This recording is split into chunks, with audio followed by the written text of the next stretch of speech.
प्रधानमंत्री नरेंद्र मोदी का किस तरह से स्वागत किया भारत के लोगों ने जापान में, भारतीय समुदाय ने। भारत के समय की अगर बात करें तो उस समय सुबह के 5 बजे थे जब प्रधानमंत्री नरेंद्र मोदी टोक्यो पहुंचे। एयरपोर्ट पर क्या माहौल था ये हम आपको बताएंगे, लेकिन उससे पहले आपको सीधे लिए चलते हैं टोक्यो, जहां मेरी सहयोगी श्वेता सिंह हमारे साथ जुड़ रही है। और श्वेता, चाहे व्यापार की दृष्टि से बात करें, वाणिज्य की दृष्टि से बात करें, इन्वेस्टमेंट की दृष्टि से बात करें या क्वाड समिट सिक्योरिटी की दृष्टि से बात करें, बहुत महत्वपूर्ण है यह दौरा।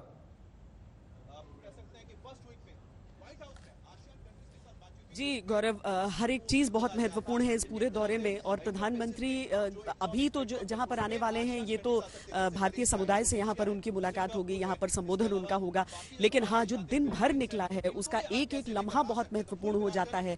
यहाँ पर जितने भी भारतीय यहाँ पर सेटल हैं, गौरव आप भी पिछले दौरे पर आए थे और आपने देखा था, उस समय मुलाकात आपकी लोगों से हुई होगी। 40,000 कुल आबादी जरूर है, लेकिन उसमें से भी एक बहुत बड़ी संख्या ऐसे लोगों की है जो यहाँ पर नौकरी देते हैं, नौकरी जनरेट करते हैं बाकी लोगों के लिए। कई जापान के लोग भी इनके शुरू किए हुए कंपनियों में या इनकी स्थापित कंपनियों में काम करते हैं, और फिर बाकी भारतीय भी जो यहाँ पर काम करते हैं वो उसमें। तो इनकी जो अहमियत है वो जापान की सरकार भी समझती है, जापान के लोग भी समझते हैं। और ऐसे में आज जब प्रधानमंत्री यहाँ पर संबोधन करेंगे तो उसमें भी इस चीज को छुआ जाएगा।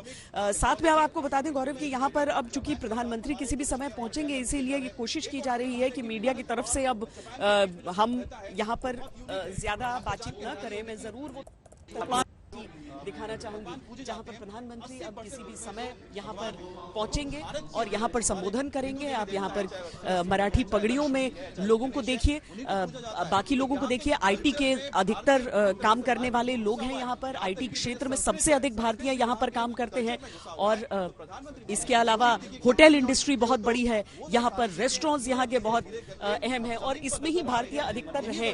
और प्रधानमंत्री जब आज यहाँ पर करेंगे और यहाँ पर अपनी बातें रखेंगे तो यहाँ पर भी जो लोग हैं गौरव, वो सारे इस बात को समझते हुए आए हैं कि प्रधानमंत्री ऐसी क्या चीज कह सकते हैं जो भारत और जापान की साझेदारी को कुछ और आगे बढ़ा सकता है। गौरव, और बहुत ही निकट संबंध है भारत के जापान के। अगर हम द्विपक्षीय रिश्तों की भी बात करें, अगर हम इस समय क्वाड पर 2 मिनट बाद चर्चा करेंगे श्वेता, लेकिन क्वाड से पहले बायलैटरल रिलेशंस, चाहे वो भारत में बुलेट ट्रेन या हाई स्पीड रेलवे लाने की बात हो या फिर काशी और क्योटो को सिस्टर सिटीज या ट्विन सिटीज बनाने की बात हो, या जापान का निवेश भारत में लाना हो। $15 ट्रिलियन सरप्लस इकोनॉमी है जापान की और भारत को बहुत सुरक्षित इन्वेस्टमेंट स्थान मानते हैं वो। तो क्या क्या उम्मीद करें, किस किस तरह से यह रिश्ता अब आगे बढ़ेगा श्वेता?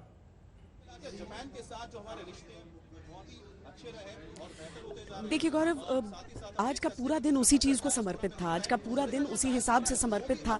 लेकिन जिस तरह की साझेदारी न केवल जापान से, यानी कि एक द्विपक्षीय साझेदारी के हिसाब से आगे बढ़ रही है बात, बल्कि अमेरिका से जो रिश्ते हैं, ऑस्ट्रेलिया से जो रिश्ते हैं, ये पूरा जो इंडो पैसिफिक रीजन हो जाता है, जहां पर अगर स्पष्ट तौर पर देखिए कोई ऐसी डिफेंस की संस्था भी नहीं है क्वाड, लेकिन किस तरीके से चीन परेशान हो जाता है उन चीजों को लेकर, किस तरीके से अर्थव्यवस्था की भी साझेदारी की बात होती है तो चीन उसको लेकर ये कह देता है कि it is bound to fail. तो वहां के विदेश मंत्री अगर इस तरह की चीजें कह देते हैं तो इसका सीधा मतलब हो जाता है कि अभी तो क्वाड की बैठक कल की हुई नहीं है और छटपटाहट इतनी अधिक चीन को हो गई है अभी भी। और ये बड़ी दिलचस्प, ये बहुत ही महत्वपूर्ण पहलू है श्वेता जिसका आप जिक्र कर रही हैं कि क्वाड की मीटिंग होती है, यानी भारत, ऑस्ट्रेलिया, जापान और यूनाइटेड स्टेट्स ऑफ अमेरिका की जब बैठक होती है तो चीन छटपटाने लगता है। क्या इस छटपटाहट की सबसे बड़ी वजह यह है श्वेता कि जापान का इन्वेस्टमेंट, भारत में के जो लोग अगर एक साथ इसमें जुड़ जाते हैं, अमेरिका की टेक्नोलॉजी आ जाती है तो सप्लाई चेन रेजिलियंस से चीन बाहर हो जाएगा और दुनिया को एक स्टेबल सप्लाई चेन मिल सकेगी। और इस बात से क्या चीन घबरा रहा है श्वेता? जहां पर सबसे ज्यादा लोगों को रोजगार मिलता है, ऐसे में जाहिर है गौरव, जब से गलवान का पूरा गतिरोध हुआ उसके बाद से जिस तरीके से भारत में एक लोगों की ही एक मुहिम सी चल पड़ी कि हम बहिष्कार करेंगे चीनी सामानों का, और उसका पूरा असर भी यहाँ पर देखने के लिए मिल गया था।